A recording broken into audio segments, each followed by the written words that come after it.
Okay, so I wanted to go back over this problem and explain a few things for the bond length and also the explanation of this graph. So there are some questions about the potential energy and what does that mean. Potential energy here in kilojoules per mole, as you can see, it has a negative value here. So the magnitude of this potential energy, this is the amount of energy released when it forms its bond. Like here, the H is bonding covalently to the other H, and this is an intramolecular force. Now, this potential energy magnitude, remember, we're going from the higher energy state to the lower energy state when you form the bond. The aggregate group wants to reach that lower energy state. The amount of energy released is the potential energy. The magnitude of that is equivalent to the bond dissociation energy or the bond energy. We say bond energy. Now that is going to correlate, or sometimes they call it dissociation energy. We'll get into that in more detail as well later, but this bond energy is the amount of energy required to break the bond.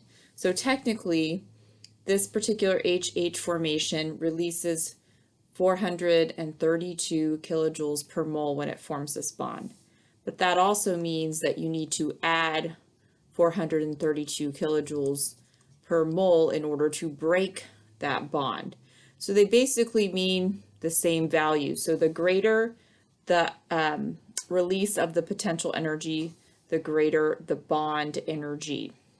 So really they're the same value. It's just talking about the direction here of whether you're forming the bond. Remember, forming is warming, so it's exothermic, and that's why we see this negative sign here. But it is equivalent to what we would call the bond dissociation energy, which is bond energy, and that would be the amount needed to break the bond. So when we're doing this problem here, we're looking at hydrogen, which is a single bond here, and then the chlorine, comparing the chlorine in here, which is also a single bond. So they have the same bond order. The bond order happens to be 1 for both of them. So the difference here between these two molecules would have to be in the length because they have the same bond order. Now, what you should really look at is the size of the particular atoms. The larger the size of the atom, of course, the larger or the longer the bond will be. Since chlorine is larger in size, this one's going to have a longer bond because it's simply just a bigger atom. More principal energy levels, more space, so the bond's going to be longer between them. And we know longer bond means lower energy, or I guess you would say less potential energy released, less potential energy that is released. So that would be a less negative number or a more positive number here on this chart. So less potential energy is released. So if I'm drawing this too, it's a longer bond, so my internuclear distance needs to be over here to the right of where hydrogen's is. So I'm going to make it a longer distance. Now my amount of potential energy released is going to be less than the amount of potential energy released by the hydrogen because it's got lower energy, the lower bond dissociation energy. So when I draw my curve in here, I'm not going to let it dip as far down as the hydrogen if I'm just doing a relative curve here. So my energy over here, the amount released is going to be less than the amount released by the hydrogen. So that's why we get less of a negative value over here. And that's how I would interpret these graphs and relate the potential energy to what I'm really talking about when I'm talking about bond energy. The amount released is equivalent to the bond energy. It's just which direction are we going?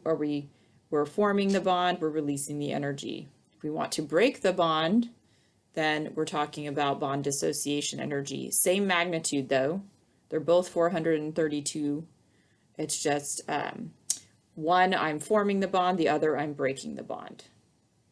So that's how you would want to interpret those kind of definitions. Now let's talk about ionic compounds. Ionic compounds form these nice Crystalline structures. We call them lattices. They form these lovely lattice structures where it's a repeating unit, a repeating pattern, okay? Lattice energy, we're going to talk about in terms of how these lattice structures are built. When our ions are attracted to one another by that Coulombic attraction, the positive attracting the negative, that electrostatic force, they come together, and of course, we said before, forming is warming. Forming is warming, so when you're forming a bond, it's going to be exothermic. It's going to be exo because heat is being emitted. And that amount of heat that's being emitted is this delta H, or the lattice energy amount. So we call it lattice energy when we're talking about ionic compounds. When we're talking about the covalent compounds like H2 and Cl2, we were referring to it as bond energy. It's kind of the same concept here. The potential energy of forming the bond is going to be equivalent to the lattice energy because they're both exothermic process where it's being released, but it is a certain amount. It's a magnitude amount. Now, lattice energy, the extra stability that accompanies the formation of the crystal lattice is measured as the lattice energy. So this is the formal definition. What I like to think about it, though, is how strongly the ions attract each other in the solid state is indicated by the lattice energy, that magnitude of number. If it's a big number, it means it's a stronger bond. If it's a lower number, not as strong of a bond. So larger magnitude, the more attractive force between the ions. Lattice energy is the energy released when the solid crystals form from the separate ions in the gaseous state. It's always exothermic, sort of like that potential energy where we're looking at in the graphs. Hard to measure directly, but it can be calculated from other knowledge of other processes. Lattice energy has its own equation. Now, you're not going to calculate it, but I just wanted to show it to you, okay, because it does directly depend on the size of the charges and the distance between the ions. So we're looking at charge again over distance, and this is very similar to Coulomb's law, Coulombic attractions here. So you're not going to be asked to calculate it, but I just wanted to show you it's like Q1, Q2, but it's distance rather than R squared. Same idea though in terms of how far apart they are, how packed together they are. Now the Born-Haber cycle for sodium chloride here is shown in this particular diagram. And this is the kind of the idea of how the ions are formed, or how the ionic compounds are formed. You have your two separate entities first, and a bunch of little steps are going on here. So you have like your solid sodium and your gaseous chlorine here. That's what's represented by these two. And the solid sodium has to turn into a gas, and so it becomes a gas here. So you sublime the solid, it goes from the solid to the gas. Now the gaseous chlorine, of course, it eventually gets split into individual chlorine atoms. They split apart from the diatomic molecule and become their own individual atoms. That's another step. And all of these are different steps in terms of the amount of energy. You have to add energy to break bonds, or overcome forces. Overcoming the forces holding the solid sodium together, that takes energy, and then breaking the bond between the chlorine atoms here is also going to take energy. So that's why you see these arrows pointing up, because it is requiring energy to do so. Now we have the ionization of the gaseous sodium. So now you're removing an electron, turning it into an ion. Once again, that's, splitting something apart or breaking something or overcoming a force. That would be considered endothermic, where you add energy to do that. Now over here for the chlorine has to turn into chloride, so it becomes the ion of chlorine. Now in that respect, remember, you have to add in an electron. You have to give it an electron in order to do that. So that's electron affinity idea here, where you're adding in the electron. Adding in the electron happens to be like you're forming an attractive force, forming some kind of bond there. In this case, it's an attractive force. Needless to say, though, forming is warming, so that's why the arrow is now pointing down, because This is an exothermic process. Energy is being released in that process. And now that you have your two individual ions, you have the sodium plus and the chloride, which is Cl minus. Now the Coulombic attraction between the plus and the minus here, that is an attractive force.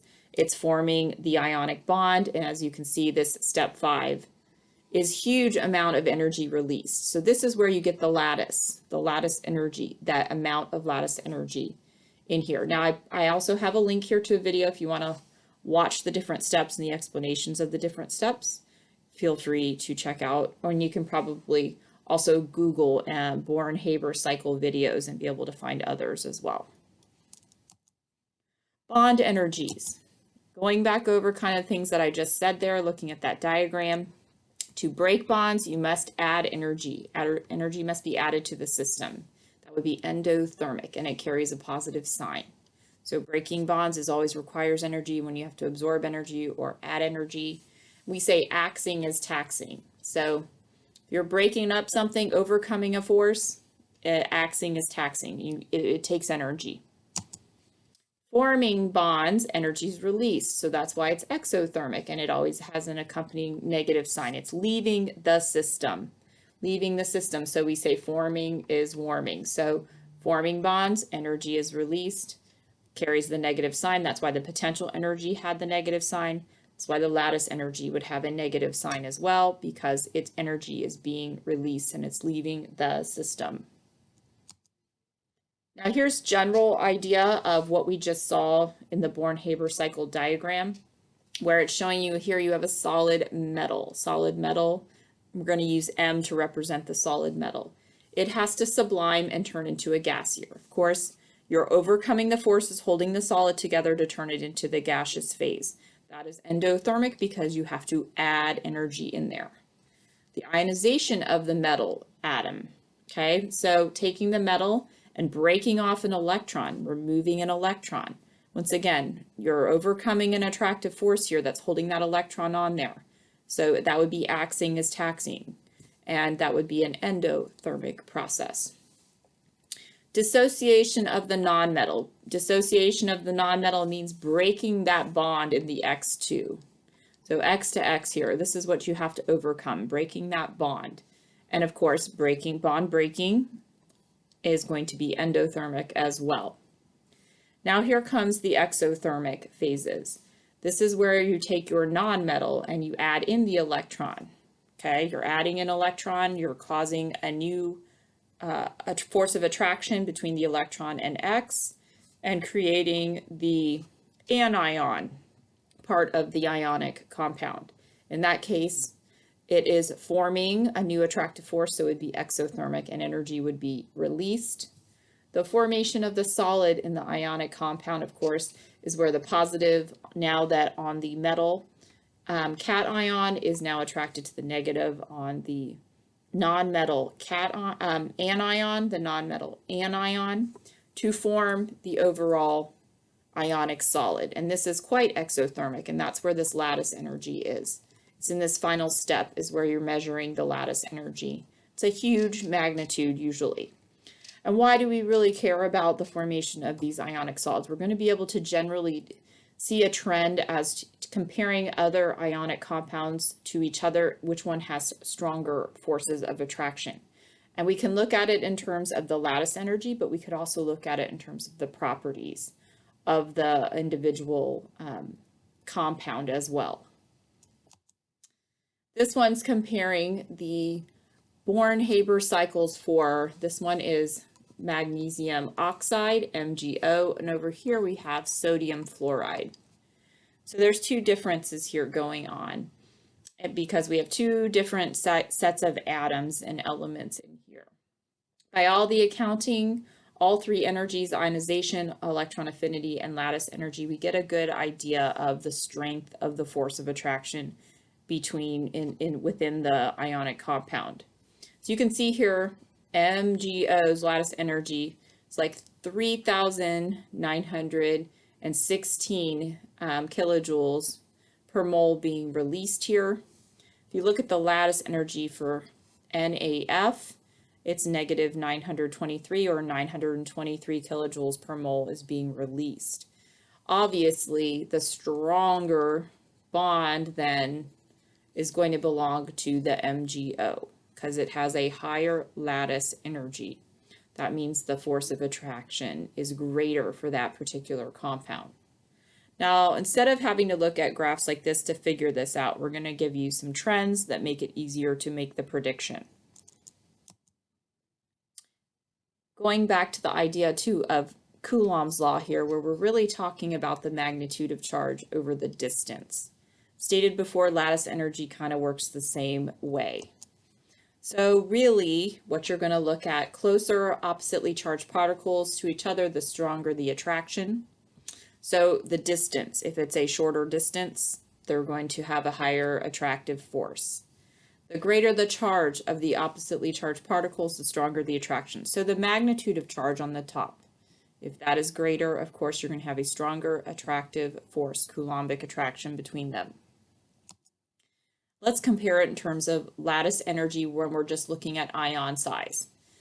If we're looking at these compounds, lithium chloride, sodium chloride, potassium chloride, and cesium chloride, all of these belong to group 1 metals, group 1 metals, the alkali metals, and then of course they're all chloride, so that's all the same halogen. So we have group 1 metals here being compared, and they all, everything in group 1 is a +1 in terms of its magnitude of charge. They all lose 1 valence electron, so they have a formal charge of 1. But you compare the distances here, the distance between the two ions. The one between lithium and chloride is only 241 picometers. The distance between sodium and chloride is 276 and so forth. As the cations are getting bigger, you can see the distance is increasing. So if we're just comparing here, we would only want to look at the magnitude. Well, the magnitude of charge is the same for everything because it's +1, -1. Then we start looking at the distances. So the ones with the shortest distance will have the highest lattice energy. And as you can see up here, the lithium chloride releases 834 kilojoules per mole. This is the highest magnitude of energy released in the formation of that ionic bond. Whereas cesium chloride, because cesium is the largest of the ions in group 1, that distance is greater, 348 picometers. Its lattice energy is lower, -657 kilojoules per mole. However, I do want to point out to you in comparison here, this lattice energy is like the magnitude of the bond energy here, like the bond dissociation energy. If we were comparing it to something that's covalent, as you can see, even cesium chloride is larger than hydrogen, the bond between the hydrogens. It is a larger magnitude. So the force of attraction in ionic compounds in general is going to be much greater than those in covalent compounds. But if we're comparing ionic to ionic, we want to look at the magnitude of charge and we want to look at the size, the distance, and based off of the size we'll create there. So look at the size of the atoms. If it's a larger atom, which is a larger ion, then you're going to have a greater distance. Looking at it in terms of ion charge here, comparing two ionic compounds. So this one is NaF, this one is calcium oxide. So the force of attraction between the oppositely charged particles is directly proportional to the product of the charges.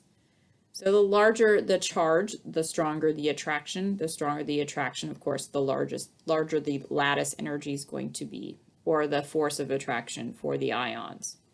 Of the factors, if you're talking about distance versus charge, the ion charge is the more important factor, is generally more important. As you can see here, their distances are very similar. The distance between the sodium fluoride, 231 picometers. The distance between the calcium oxide is a 239. So not too much difference in the distance between them. What is significantly different, though, is the calcium and the oxygen has the +2, -2. So the magnitude of charge here is going to be double, whereas this one is +1, -1. So double the magnitude of charge here would create the stronger force, and therefore the lattice energy would be higher, or we would say the calcium oxide has the stronger bond, the stronger ionic Coulombic attraction. Now, comparing this by looking at properties as well. Melting points for sodium chloride and sodium fluoride are given below. Based on the data, which ionic compound has stronger bonds? Explain. Well, of course, melting means I have to overcome the forces holding them together. And basically, since this is a lattice crystal, it's just a repeating pattern. So those bonds between them are all intramolecular. They're all ionic bonds in between them. And I see that the sodium fluoride has the higher melting point.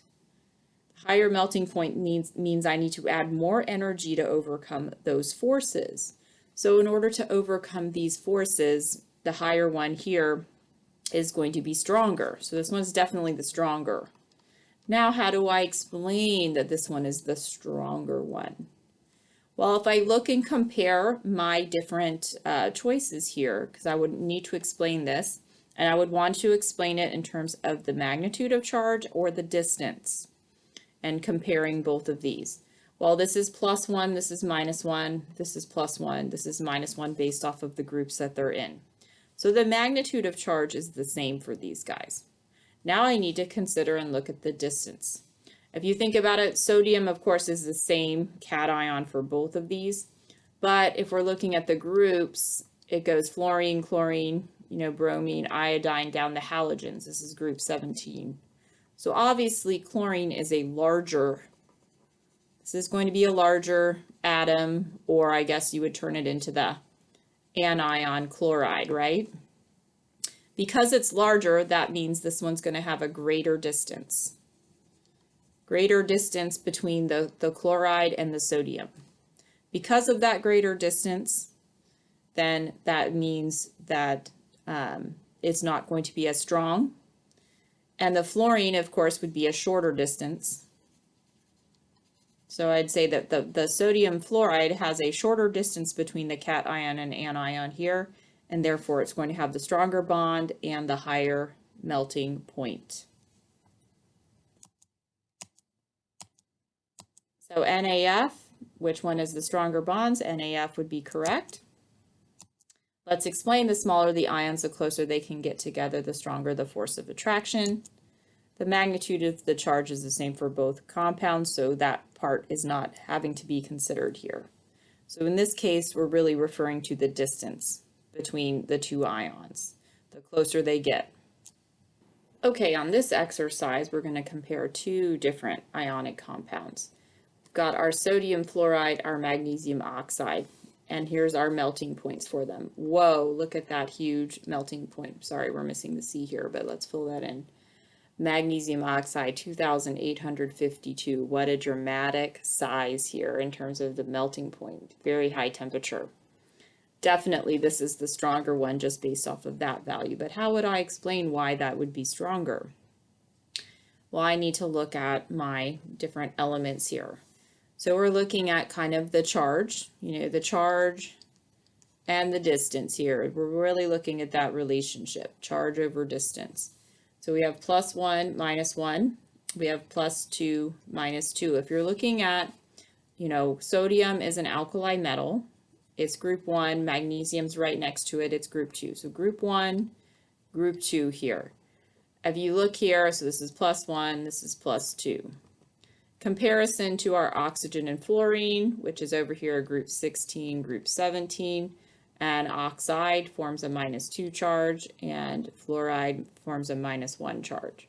So we can figure out those. Now we look at the distance between them. Sodium cation is slightly larger than the magnesium cation because it has one less proton. And we look over here at the oxide versus the fluoride. So if we have oxide at -2, fluoride at -, fluoride has one more proton, so it's going to be the smaller anion, whereas oxide will be the larger anion.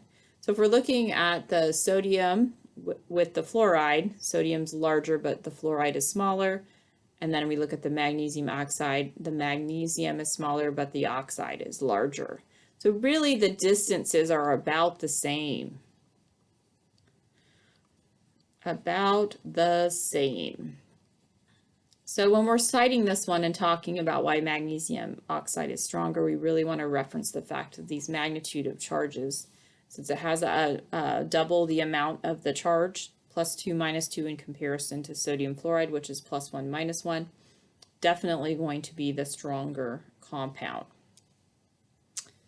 And you need to add a lot of energy to overcome the Coulombic attractions between the magnesium oxide. That's that repeating pattern, of course, that intramolecular force, which is the ionic bond, super strong there in magnesium oxide.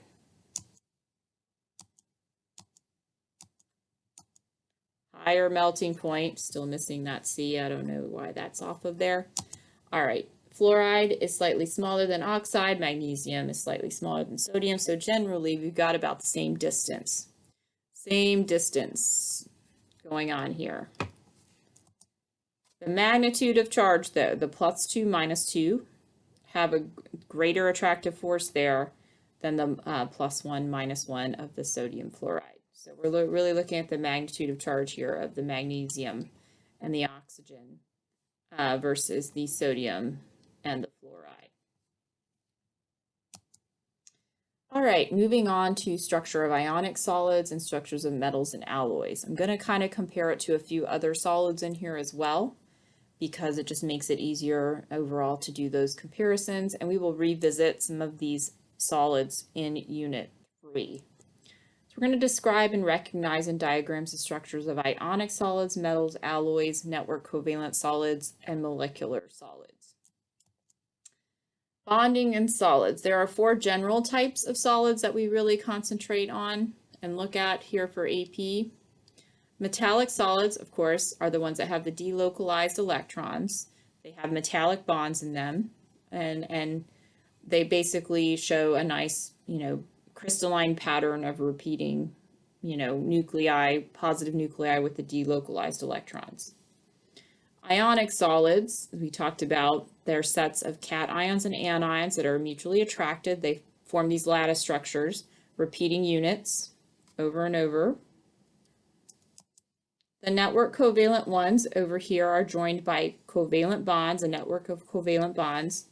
And these ones are kind of famous. So the network covalent ones are like the diamond and silicon dioxide. So that would be what the stuff that's in quartz.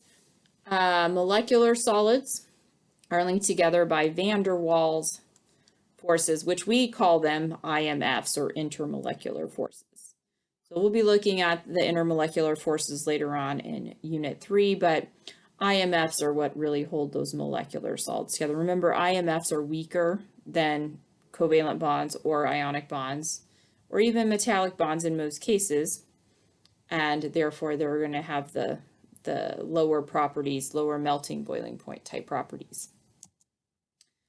One other thing to point out about solids, you have the crystalline ones, like the ionic ones with the lattice structures and so forth, the lattice.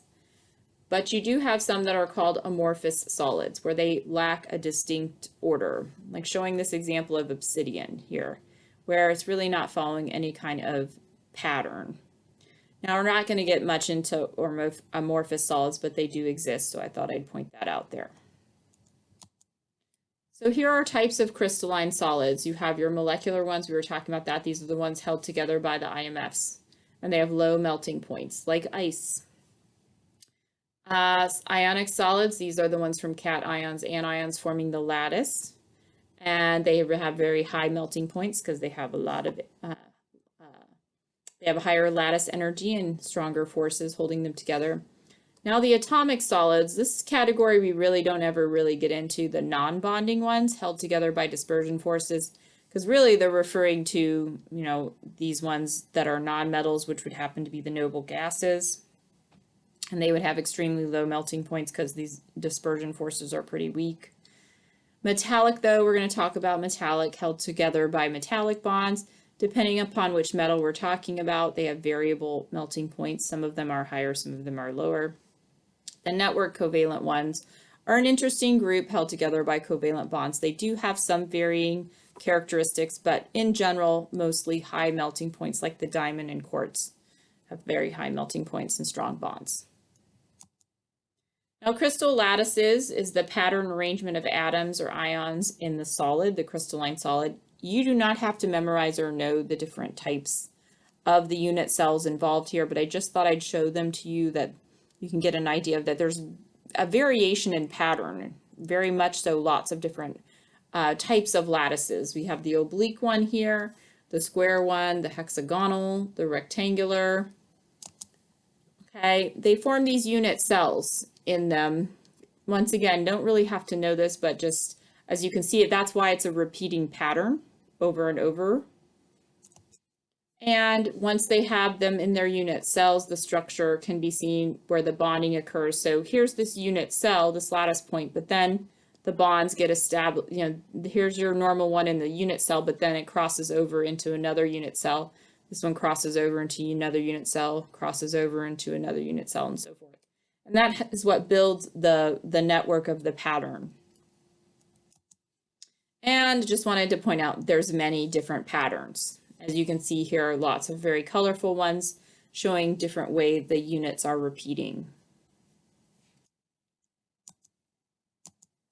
Network covalent solids, made up of connected by covalent bonds here, characterized by being very hard with very high melting points and being poor conductors in general. Now there's an exception here to this rule. Graphite actually does conduct electricity along the planes here. They have cleavage points. So there are a few exceptions to the general rule, but for the most part, as you can see, these ones are considered very high melting points, very hard. They're usually considered, some of, like diamond is one of the strongest bonded substances on the planet. So should be considered to have very strong forces, very strong bonds. Some examples: C diamond, C graphite, silicon dioxide, silicon carbide. You see silicon as a main component of network covalent solid examples as well. So really, you recognize that silicon something, it's going to be in that network covalent category. Metallic bonding, basically, because of their few valence electrons, we already discussed this, they view these delocalized. Okay, instead they form large groups that share electrons amongst themselves. They delocalize the very few valence electrons, and they kind of just, you know, space around in that sea of electrons. So the sea of electrons, we call them delocalized. And this is that feature as to why metals have the properties that they do, where they have good conductivity, they are good at forming wires, which is ductility, and being pounded into different shapes, which is malleability. Alloys. Now, alloys is a mixture of metals. Okay, there's two types that you have to be able to recognize, mixtures of metals. So they melt down these metals and they blend them together in certain percentages. And by doing so, of course, that establishes certain properties depending on which alloy that they want. There is substitutional alloys, where basically the second element takes the place of the metal in the atom, and they're usually about the same size as the other atom. So in this particular alloy, which is 14 karat gold, some of the gold atoms are being replaced by the silver atoms. They're approximately the same size, though. So no distinct change in terms of the size of the metal atoms being added in here. The interstitial alloys, this is steel over here, and sometimes it's a non-metal. For the most part, it's mostly metals, but generalized making of steel, carbon atoms are inserted in between the irons, and that helps reinforce and make it a stronger metal. That's why steel has got better properties than just regular iron. So it fills in the space here. These ones are usually smaller. For the interstitial, they fill in the spaces, and that, of course, generates new properties of the alloy. So alloys are combinations of two or more elements, the majority of which are metals. Adding the second or third element changes the properties to suit different purposes. So as you could see on here on this chart, wood's metal has a lower melting point, fuse plugs, automatic sprinklers, and other things like that. Yellow brass, 67% copper, 33% zinc. Yellow brass is ductile, takes polish. These are for like hardware items, so hardware in like your furniture and your cabinets and things like that. Bronze, you've probably seen bronze, has copper and tin in it. Tough, chemically stable in dry air, doesn't break down. Stainless steels in lots of our pots and pans, resist corrosion, okay, tableware, surgical instruments, and so forth. So as you can see, the different percentages have different purposes and different properties that go along with the different alloys. Ionic compounds, once again, just reinforcing the idea of the generalized structure and the picture that you would see. You would see pictures for ionic compounds with repeating patterns of cations and anions in there. Full charge pictures here. So this is calcium fluoride here example. This repeating pattern here, obviously a different pattern than this one over here, which would be like more representative of sodium chloride. But it's the repeating patterns of cations and anions minimizing repulsive forces. And as you can see, it's a crystalline structure. We call them lattices. And that's how we get the lattice energy there, is forming those lattices. But definitely look for cation, anion pictures when you're wanting to identify ionic compounds. Last but not least, the strongest, highest melting point here. I put in this chart to kind of compare properties for you. So you could look here, relatively high melting points for ionic, low melting point for molecular solids. Networks are typically very high melting points. And then, of course, the metallic solids vary, so you have to look at the data to tell which ones have very strong or strong forces, which have the higher melting points. And some of them, will just, don't take as much energy, of course, to melt. One thing to note here, these exceptions, graphite has a high electrical conductivity. We use them as electrodes in electrochemistry. So it can conduct along the carbon planes in the structure, whereas typically the network covalent solids are poor conductors. Diamond has the highest thermal conductivity known of any substances, being able to conduct heat. When it says thermal like that, that's what we're talking about. In general, here's the strengths. So molecular solids are the weakest. Ionic solids are the next strongest. Metallic solids, depending upon which metal you're talking about, some are stronger than others, but they would give you data on that. And then the network covalent solids are definitely in the strongest category in terms of forces. So if you are given a problem where you're given, data on one that's an ionic compound, one that's a metal, one that's a network covalent, one that's molecular, you would want to rank them in order of strongest forces.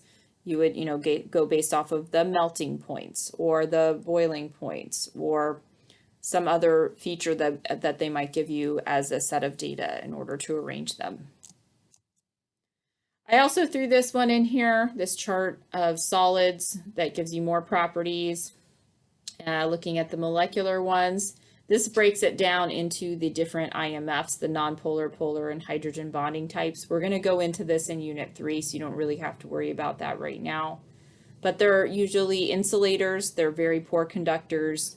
They're usually soft and have low melting points. Ionic solids formed from the ions and the Coulombic or electrostatic forces. They're hard, but they're brittle, and we're going to talk about why they're brittle and how they, break apart at cleavage points. They're insulators in solid state, but they do conduct when they are in molten or aqueous solutions. So high melting points. Metallic solids, basically the sea of delocalized electrons, and hard but malleable and ductile are good properties. Conductors, good conductors, fairly high melting points. Network or covalent solids, basically we're talking about the diamond here, very hard. The only one that's soft would be graphite, the one example here, because it has those cleavage points. And this is a conductor exception to the regular rule for network covalents, where they are typically poor conductors, or they would be called insulators. Very high melting points also for that particular category.